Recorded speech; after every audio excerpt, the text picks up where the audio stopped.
Estudio comparativo entre México, China y Egipto, teniendo muy en cuenta la equidad y calidad educativa. Primeramente debemos reconocer la educación como derecho para todo ser humano a nivel mundial, de modo que se puedan empezar a establecer objetivos para asegurarles un lugar a todos en edad escolar. Se puede observar que son muchos los jóvenes que se quedan sin asistir a la escuela por falta de infraestructura en muchas partes del mundo. Por otra parte, hablamos de equidad al reconocer la diversidad cultural dentro y fuera de nuestro entorno. La economía de la educación es la ciencia que estudia la distribución y manejo de los recursos económicos destinados a la enseñanza-aprendizaje para el logro de objetivos, mediante estrategias para cubrir la currícula y promover en los estudiantes el desarrollo demostrable de procesos cognitivos basados en competencias. Ahora bien, los sistemas educativos evolucionan a la par del desarrollo económico alcanzado por un país o región. No obstante, la educación requiere de orientación, guía y conducción, pues busca fomentar el proceso de estructuración del pensamiento y de las formas de expresión. En Europa Occidental, los sistemas educativos se empezaron a desarrollar desde el siglo XVI. En Inglaterra, incluso antes de la Revolución Industrial, se había producido una revolución educativa. En Estados Unidos, la primera escuela primaria pública tuvo lugar en 1776, debido a que políticos prominentes como Thomas Jefferson y Abraham Lincoln estimaban la necesidad de una educación en la población. Por otra parte, Latinoamérica afirmó hasta 1821 que el maestro debe ser escogido entre los hombres más virtuosos y sabios. Sin embargo, la clase dominante seguía utilizando el poder político para aumentar su dominio sobre las restantes capas sociales y se oponía a la educación del pueblo. Fue hasta comienzos del siglo XX que se producen acuerdos nacionales en torno a la educación primaria, universal y obligatoria. Para 1950, muy pocos jóvenes asistían a la escuela secundaria. México tuvo su primera escuela primaria hasta 1942, cuando se ha prometido ampliar la educación. La falta de presupuesto y el desvío de los recursos existentes no lo ha hecho posible, afectando así a los grupos más necesitados y beneficiando a unos cuantos. Nos siguen aquejando la pobreza y desigualdad. En su discurso sobre México y su sistema educativo, la investigadora Denise Dresser expresa que los mexicanos han adquirido la cultura de los resignados, del conformismo. Propuestas político-educativas que tienen a los mexicanos agarrados de la nuca.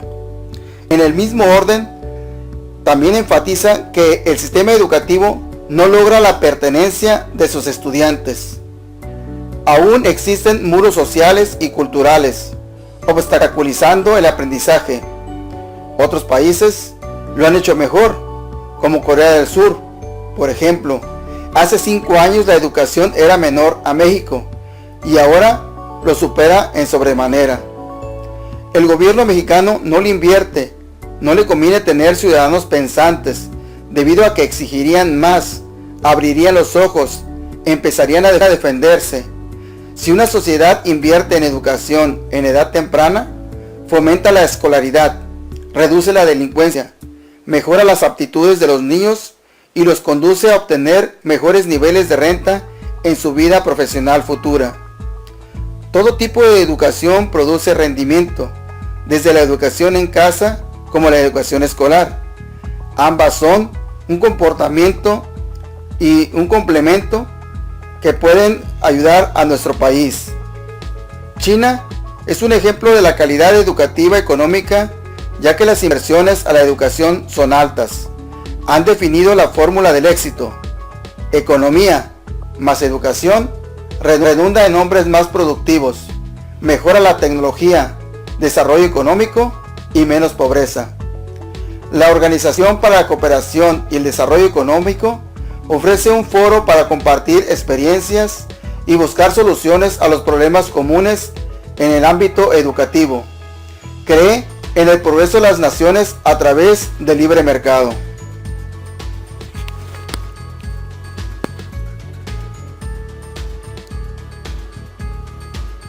Sistema educativo en México.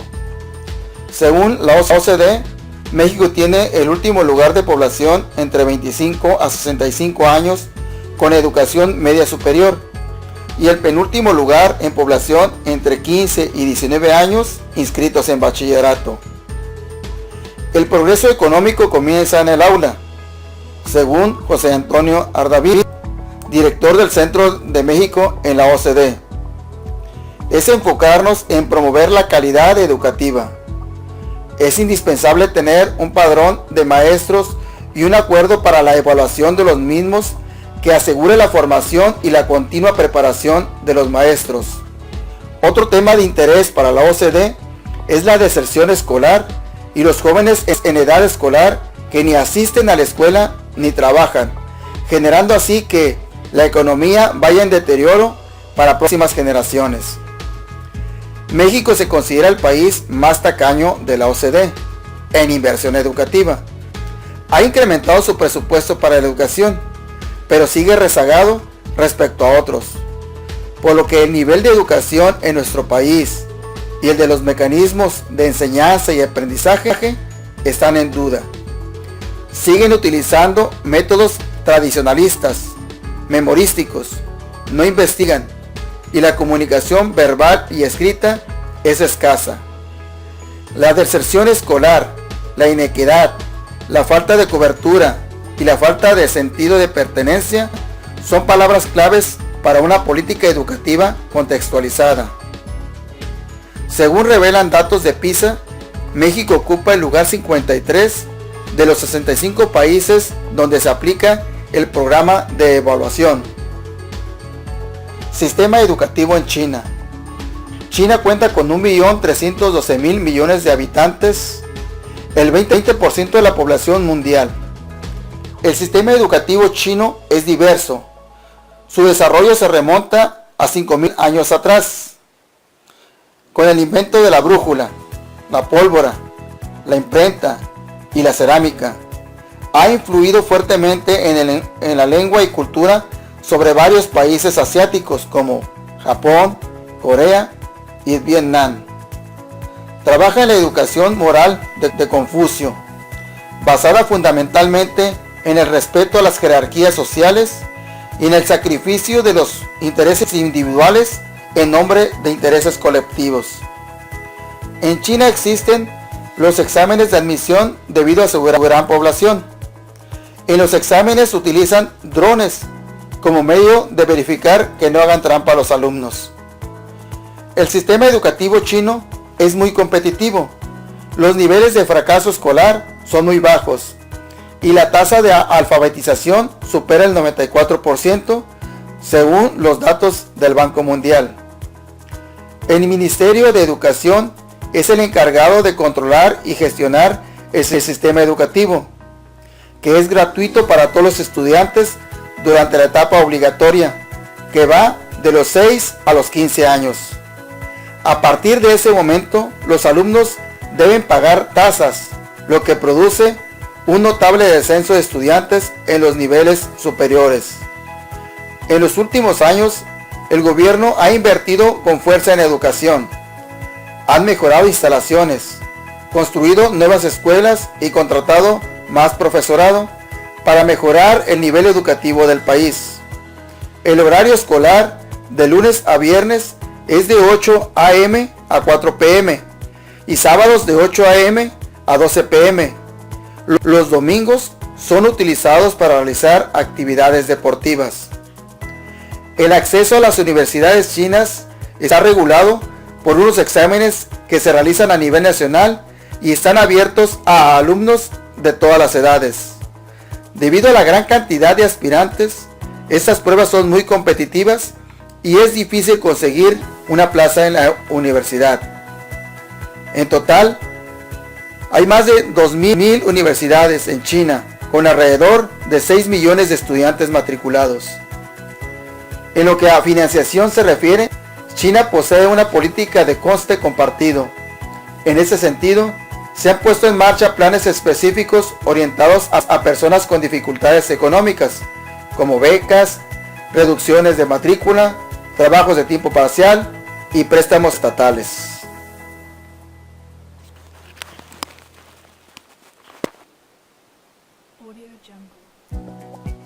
Sistema educativo de Egipto.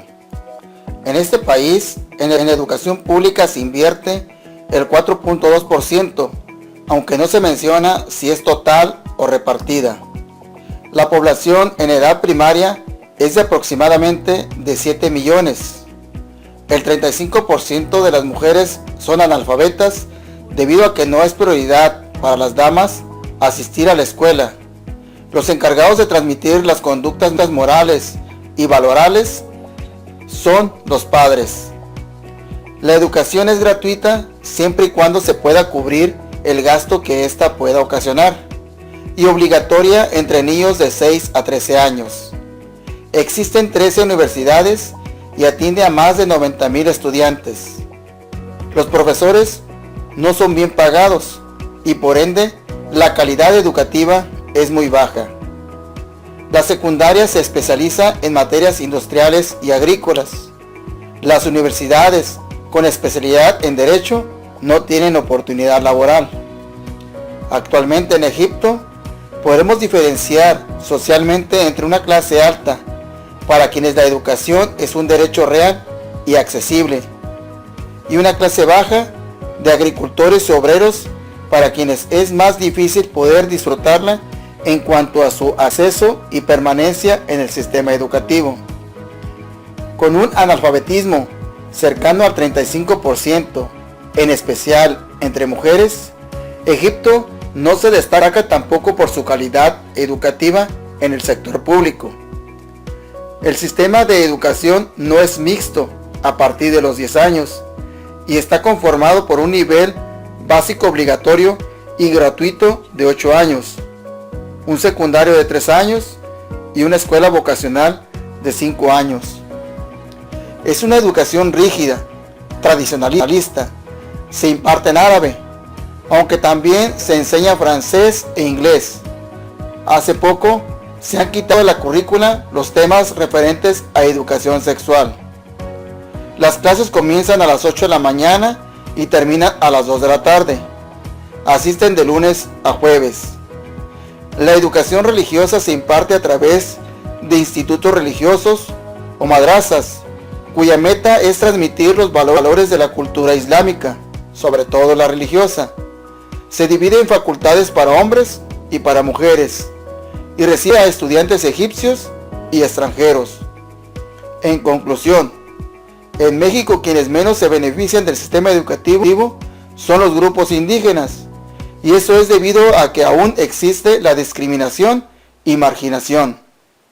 En síntesis, el sistema educativo en China considera la educación la clave principal del progreso.